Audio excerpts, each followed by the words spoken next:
Peekaboo. Raichu. Oh, fat Raichu. I love Raichu. Raichu's super fat in Gen 1. So was Pikachu, though. Yeah, they both lost a lot of weight after Gen 1. Good job. No, that's not hard, easy. It's hard work. I can tell you. Whoa, that is a weird... Yeah, Shiny see, some of the shinies weird. were really weird in Gens 1 and 2. I can see why they changed it. Because the whole way that they worked in the first one is it was palette or palette plus 1 is how they switched. And so whatever the next palette was, even if it didn't quite work, would sometimes be the palette, and sometimes it led to weird colors. That's why almost everyone hates Dragonite except me. Well, everyone loves Dragonite. Shiny Dragonite. And then, super adorable, Shin likes the other one more. I really like Alolan Raichu. I don't like his face. Alolan Raichu, I want to give the biggest hug. I prefer the points. I like the points, and I love regular Raichu, don't get me wrong. I just really like Alolan Raichu. Okay. And then Shin's favorite family in the entire series. It's possible, certainly. This would be Sandshrew. Sandshrew is adorable. His name in Japanese is Sand. I love that. And Japanese Sandshrew's not half bad. No, he looks sort of minty. I like it. And the Japanese Sandshrew? Yes, also known as the shiny Sandshrew. Japanese Sandshrew. Japanese Sandshrew is just... That is a weird shiny. It's a nice shiny, though. It's I like bizarre. It's just blue. But this is the Alolan form. It is pretty snazzy. Shin prefers the regular one to the shiny one. I do, however, really like both versions. No, I just like both versions a lot. I like his typing. Ice Steel is pretty good. Let's see what it looks like here. Sucks. It just becomes great. He's just so cute. Is this one of them that had a different looking? Yeah. Whoa! It looked way different in Gen 1. I'd say I'm happy with the direction they took him. It looks like he's made of bricks. And then there's Sandslash, which is Shin's purely favorite of all favorite Pokemon. That or Milotic. He looks really menacing in the first one. Look at how serious he looks. The second one is like, what is this? He's looking at a thing. Yeah, he's like, what is this? Blep, blep. Blem. And then he gets cool red His now. shiny is not as good as it used to be, as his old man, Sandshrew. And then his shiny gets darker. I don't care much for that. I like this one. Yeah, he's fine. I mean, I don't care much for the icy. And then he becomes Sand Pan. Right, which Pan for Pangolin. Yeah. Because he's a pangolin, he's not an armadillo. His first form is. Yes, which is strange. And then the Nidoran, male and female, their shinies are the colors of the other They're cross-dressers. Yeah, except for Nidoqueen. Which is sassy and awesome. Yeah, I have a transgender Nidoking. And then ooh, really? You got a Nidoking shiny? Yeah. Sweet. I think he used to be a Nidoran, but I wanted to make him stronger. I named him Hermes. I don't know why, but I did. It's been that way the whole time. Mm-hmm. And then in Gen 1, it looks like a potato with ears. Like I'm sure that's someone's fetish. It's a jumpy potato with ears. And then Nidorina, everyone's sassiest Pokemon. You the rocks. Now that said, and that's true in most generations, is that Nidorina is pretty sassy looking. But I do have to read this Dex entry because Nidorina has an adorable Dex entry. Oh crap, what did I do here? You destroyed all the Nidorina. Everything's wrong forever. Nidorina. Not Nidorin, Nidorina. Okay, so despite her looking like super sassy and tough and BA or whatever it is, she's actually a sweetheart. The female's horn develops slowly, prefers physical attacks such as clawing and biting. Like, that's so nice. Let's see here. The female is usually docile. However, if it becomes enraged, it will attack with bites and scratches. When feeding its young, it chews and tenderizes food, then spits it out for the offspring. It has a calm and caring nature. Because its horn grows slowly, it prefers not to fight. It has a docile nature. If it is threatened with an attack, it raises the barbs that are all over its body. So the whole sassy bit is it's just an act. Yeah, it's a mommy. When Nidorina are with their friends or family, they keep their barbs tucked away to prevent hurting each other. This Pokemon appears to become nervous if it is separated from the others. Yeah, it's scare. It's very social. Female has a gentle temperament. It emits ultrasonic cries that have the power to befuddle foes. Female's horns develop slowly. Prefers physical attacks, clawing and biting. When it senses danger, it raises the barbs on its body. These barbs grow slower than Nidorino's. When feeding its young, tender as food. Calm and caring nature. Prefers not to fight. When it senses danger, barb on its body.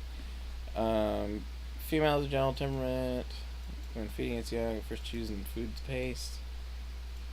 Yeah, so, but the one that really struck me was the one about that it becomes nervous if separated from the others. I think it is secretly a social mom. Yeah, it's a sweetheart. It's a sweetie. Nidorino can be the badass, I guess. It's I have never read his. I might look at them. I mean, I'm sure he's a badass. Yeah, I mean, he's Tough Man. Tough Man. That's his name. Tuffman. Tough Man. With an R, just an R after the N. But it's a silent R. Yes. Yeah. So even though she looks all grumpy and sassy, Nidorina is a pretty sweet gal. And after reading that Dex entry, I grew to like Nidorina a lot more. And then the one weird one, Nidoqueen has a green shiny. I know! Because its palette was on a slightly different palette set than the other ones. She forgot how to purple. Because of... If you look at... And the Pokemon Company never makes mistakes. If you look at this, the palettes that it's using here are mostly this kind of teal and light blue. Whereas on Nidoqueen, they had to have this one that has the yellow instead of the teal. So it has a different palette set, which caused this palette to be the one that it shifts to. And they kept it because Pokemon Company doesn't make mistakes. Yeah, no, Pokemon Company never makes errors. So they never have to correct them. Yeah, so nothing ever needs to be corrected. If they corrected it, that would be the mistake. With the exception of Staryu eventually not being able to learn Attract. But they didn't do that with Cryogonal. Cryogonal can still learn Attract. Sexy snowflake. Hell yeah! But, so Nidoqueen, another thing that's weird about Nidoqueen is Nidoqueen cannot have babies. Only Nidorina... Once it evolves, it has gone past its... Actually, it might even be only Nidoran. Nidoran I doubt. female. No way. One of them... I do know, though, that Nidoking can breed, and Nidoking can breed with Nidoran female, which is really weird. It's fine. Trust me on this. But yeah, Nidoqueen, on the other hand, cannot breed, and again, because Pokemon Company doesn't make any mistakes, that's always been the case. They always will.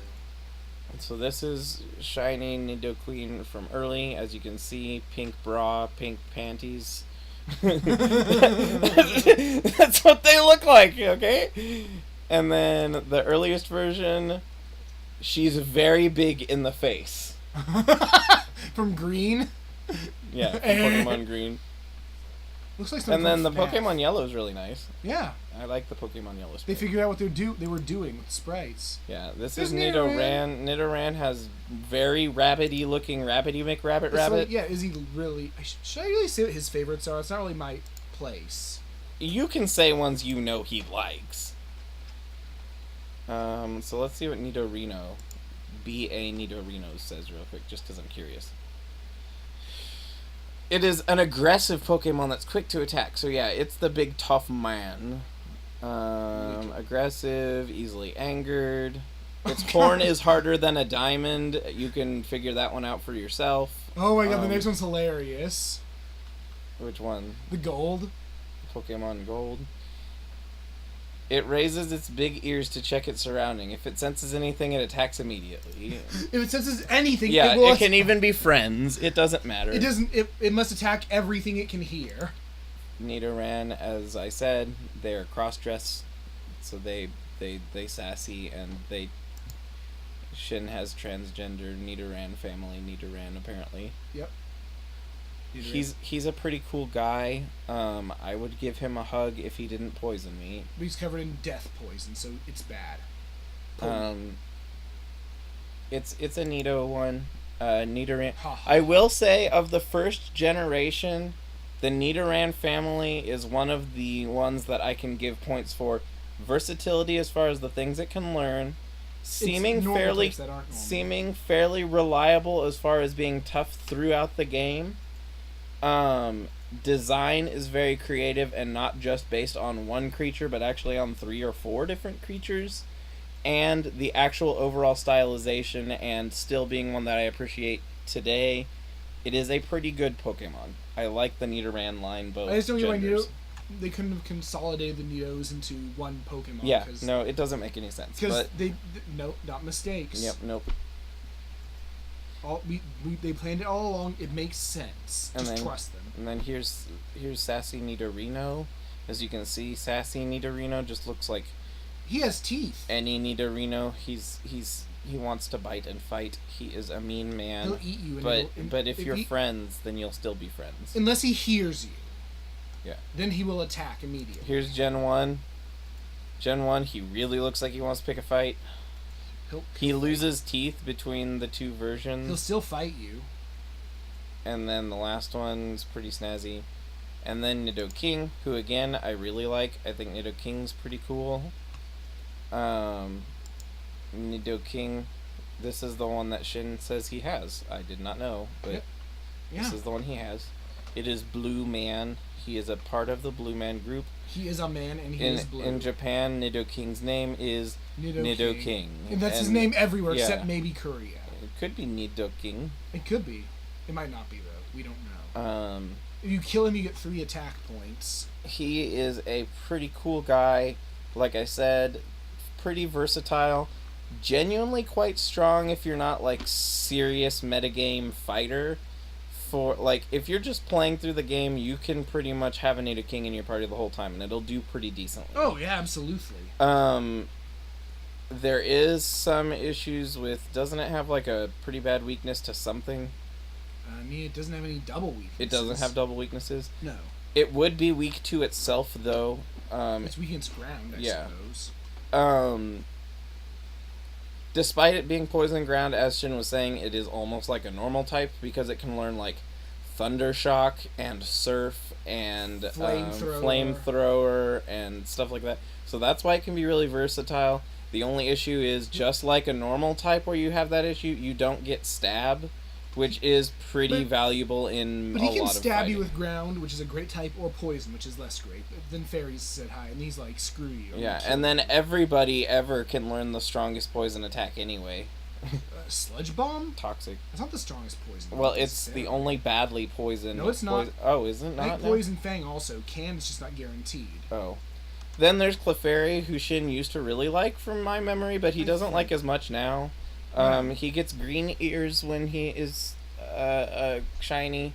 No, she's usually female. Oh, is it she? Yeah, apparently. Yeah, 2575. Or Pippi, as she's known. The shinies almost looked identical in the first one. There's a little bit of a difference. It's like, the difference is almost like in shading. Yeah.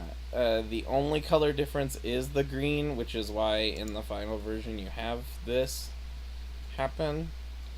Gen 1, not particularly exciting. It actually really looks pretty consistent in every version.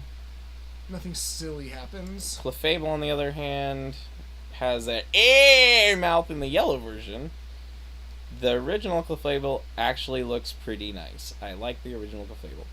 Clefable and Clefairy, I super really like. Their names are like Fairy and Pixie, if I remember correctly in Japanese.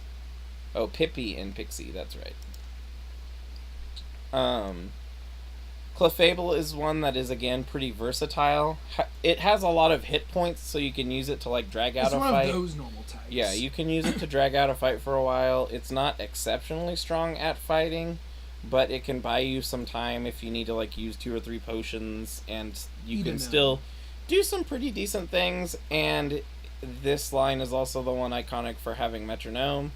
A lot of things can learn Metronome, but because of the anime and the giant like firestorm that happens when they use metronome, metronome down just in makes something explode in the anime. yeah, metronome as it is will use a random attack, any random attack that is in the game, I believe. In the anime, it'll use a random attack as long as it makes something explode. Yeah, in the anime, it will make a random super disastrous event happen To the target, metronome OP.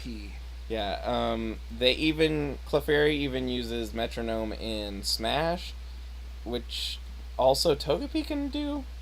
There are different versions, though, of metronome, despite the fact that metronome works the same no matter who uses it. Shiny, Clefable, again, really, really minimal difference in Shiny. This happens quite a few times in the game. I feel like Shiny, Clefable, and Clefairy should be bluer, because a lot of pink Pokemon become blue when they become shiny, so that would make sense to me.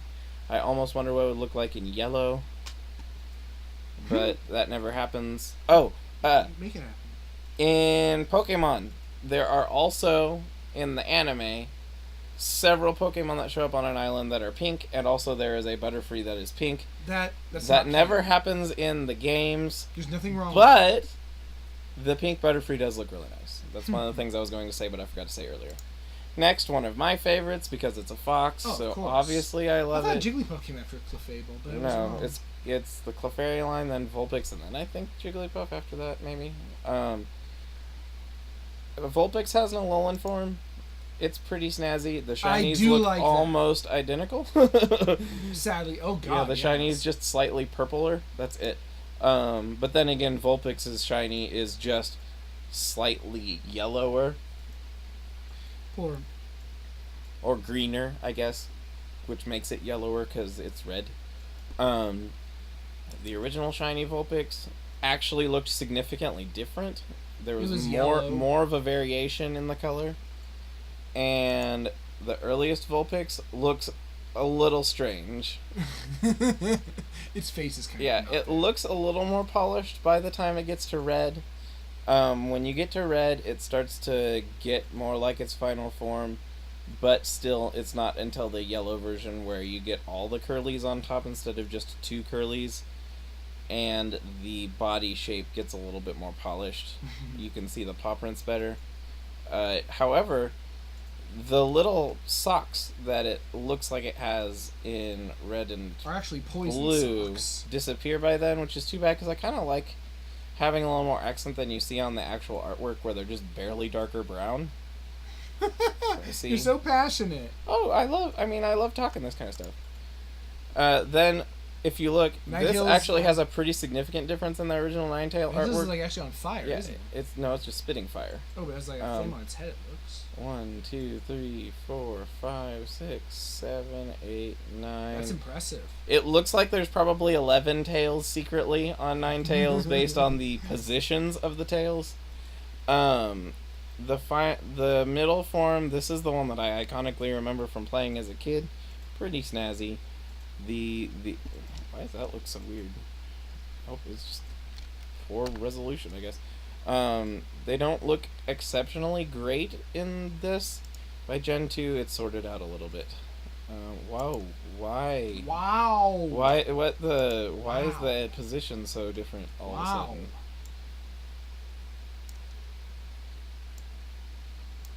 A million points medium fast. Its name is Kyukon in Japanese. That's a weird name. So here's this version. As you can see, the shiny is like a lavender kind of color. And then the final versions, it becomes a lot grayer, less lavender looking. Which is, I like the silvery look. It still looks nice. It looks nice. And then the Alolan shiny, again, just basically is slightly purple or blue. It looks like the same color as the regular shiny. Yeah. This is probably Shin's favorite Alolan Pokemon. It might be. It is very nice and elegant and wish beautiful. it had teeth. I mean, it could. You don't really look close enough. No, it opens its mouth, it has no teeth. No one has teeth. Well, there's like 4 Pokemon that have teeth when they open their mouth, if their mouth is typically closed. Especially if it's on the lower side of their mouth. Yeah. really, really beautiful. The typing is nice. It, however, again, in the long term, is not a particularly strong fighter. It's not weak, especially. I don't care, because that's not why I ever played the games. Because I love Pokemon for how they look. I think they're cute, and I would love to have all of them as a pet, maybe. Except for that one. Well, yeah, kind of maybe. Yeah, he gets snot everywhere. Jigglypuff's shiny looks almost identical to its regular shiny. You like Jigglypuff. Shin has liked Jigglypuff, especially since Smash, and really since the anime to some extent. Yeah, no, I like Jigglypuff. Its shiny looks almost identical. Look. Yeah, its eyes are slightly greener. That's the difference. I mean, that's important. If you go back, that's always been the case. Because those two palettes are next to each other. Oh no! And okay, it looks like he's seen some things. He probably has. He is Jigglypuff. And then I'm going to actually switch back to Gen 7 before we get to Wigglytuff, because I want to save that for a second. Wigglytuff. It's a little bit pinker. I've grown to like Wigglytuff. Friends. I grew to like Wigglytuff a lot more after that game, because voicing that character for that long really made me appreciate that character. Wigglytuff is definitely a damage sponge, not as much as one that we'll see later in Gen 1. I really, really, really like, though, the Wigglytuff line. Jigglypuff, Wigglytuff, they're fun. They're silly. They're always happy, which is good, unless you make them fall asleep.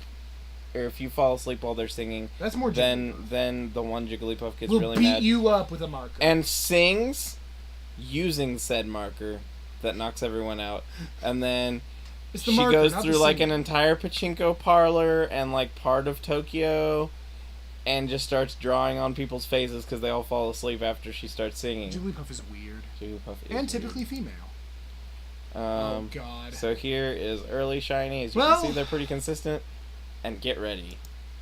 Because look at the eyes in the original Wigglytuff. Wigglytuff's gonna mess you up. At least when they polished it up, they made the eyes roughly the same size, but it still looks even pretty creepy by the red and blue versions. Oh, Pokemon Green. Never change because you can't. And then next is Zubat, which turns green when it's shiny. It has a pretty decent color palette. I kind of like it. I don't like Zubat. Zubat is one of those that even if you like Zubat, you have to admit they show up way too friggin' much at certain points. But there are worse Pokemon to run into. Well, anything that can knock your whole party out. Although Zubat can confuse you on your first turn. Not as bad as another Pokemon. Well, if you get to Ghosts, there's a lot that can confuse you. I'm saying Golbat's it's just the worst thing to run into. Yeah, but you're not gonna run into Golbat in the first cave. You'll run to him in Victory Road though, and there he's bad. Original Zubat art is pretty consistent with the later Zubat art. So there is that, but miraculous happens. But Golbat, on the other hand, he looks pretty doofy already. Golbat is a weird flying mouth. Yeah. That has two things that I guess are supposed to hypothetically be feet, which is odd because bats can walk and they do swim. And they definitely have feet. They do have feet. Golbat flies really awkwardly. His name in French is Nosferalto, which is a good reference. His name in Japanese is Golbat. That's interesting. So is in German. Oh no! His original color palette was ugly. It's like made of bad watermelons. Yeah, it is watermelon. It's a watermelon flavored Golbat. They are their palette stayed pretty similar, but they just relocated where the weird colors were to make it look less weird by later generations. And then another one of the greatest Gen 1 graphics. Oh, that was actually he red has and blue. He's got like a sassy tongue. But Bogleach also is very upset they removed his funny tongue. If you look, he's got like really weird eyes even in that one. Oh, yeah, but the eyes on red and blue. Yeah, no. They fell They over. actually stick out of the sides of his ears, which is strange. Golbat's a pretty good guy. I don't think so. He's terrible. He's funny. Next up is Mr. Walrus. No, next is one of Shin's original favorites that he doesn't like as much now. Shiny Oddish looks beautiful to me. I think Oddish looks beautiful. I love Shiny Oddish. I like that bright green color palette. I think you do. Oddish is cute. Oddish is fun. Oddish is not... He's also poisonous. It's not the most spectacular fighting family, even though it has 2 different evolutions. Neither is exceptionally great in the long run. He has a higher run. attack than Onyx, so I've heard. Which is really awkward. The earliest Oddish is weird. Really hard to parse at this size of image. Scroll down. Oh, he has 50 attack. The original shiny, and the original shiny is just gold mohawk. I really like that they instead went with like chartreuse bright green. It's nice. I like it.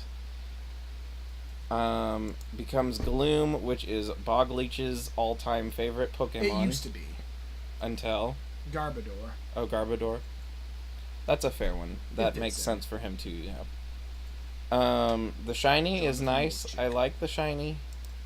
Back here, it was mostly black and where the green and blue is, so there was less to color with.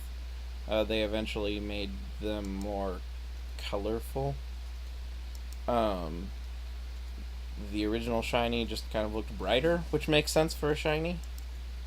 And the earliest forms look pretty decent. This is the only early form I know of that has the more colorful version. It is not just like a silhouette outline. Although it's weird looking with that coloration, with the number of colors that they had. It works a little better in the black and white versions of the image. And then there's Vileplume. Vileplume's a pretty fun guy. It's based off of the Rafflesia plant, which smells like corpses. Which is a bad smell. Its typically. Japanese name is actually Rafflesia, which is also what it is in French. And then it's Geflor in German. It's a green man with a funny hat. As opposed to a blue one. And, he or founded a blue Green Man man group and then he died and it broke up. Yeah, because he was the only man that was green to begin with. Then there's Paris. Paris is one of those people usually forget about later on. I like it. It has a pretty dark story, and its inspiration is kind of creepy. It is based on... Cordyceps is a type of fungal infection that affects... ants. Ants, and I think there's also a type that will infect slugs and snails. There's I think that's not a fungus. I think it's actually like a parasite. Well, not an animal parasite. That could be. It is a thing that basically zombifies the animal that it is going into and causes it to do what it wants for its own purpose instead of the survival of the animal, often resulting in the bug getting eaten so that it can then spread the fungal infection to the host and then cause it to grow into plants in other places. What the Cordyceps does is that basically it programs the ants to reach a high point where it can spore. Yeah. And then it dies when that sporing happens. Right, and the thing in slugs is it makes their eye stalks swell up to look like worms to make birds more like... It makes them less afraid of birds, so birds will eat them. Yeah, and then it passes the infection into the bird, which it then drops off somewhere else, which will infect other slugs. Right, I believe it's only dangerous to the slug, not the bird. It's fine. It's passive. It can have the wild hold items of tiny mushroom and big mushroom. Paris, however, despite that, the original Paris looks really friggin' cute to me. Oh yeah, it's a cute bug. The earliest forms, the claws are a little bit more menacing, and it has more of like a jaw on it. It eats. Later on, it gets more like chompy bug kind of pincery kind of things instead. This bug has so many weaknesses against firefly. Parasect, there's actually a thing that says that the Parasect will go to like areas and just hoard around the sides of trees and cause a bunch of trees to die in an area. It's not very nice. Things that's described. You can tell though that one of the things though is its evolution really does show that it's become like corrupted. The color in its eyes is gone. It becomes much more like zombified looking. I think it really ought to have like a ghost type evolution. Yeah, and it has a very. I'm inclined to agree. It has a very menacing Pokemon Red and Blue form. Go. Its name in Japanese is Parasect. As is in French, and almost German. In German, it's Parasect. They tried, but they forgot how. The shiny is just basically a more green-tinged version of the same sprites, as opposed to being something like Venonat here, where its eye color changes. Venonat's fun. Venonat is one of those people forget about. Again, It looks like he should evolve into Butterfree. It does. A lot of the poison bug types kind of get lost in the shuffle from the earlier generations. Venonat, though, I find cute. I like its form. Although, I feel like it needs a couple more legs. I feel like if it were 6-legged, it would look fine. Yeah, he's a poser as is. Early Venonat looks pretty similar all the way back. There's no really weird form. It's actually, its earliest graphic looks pretty good.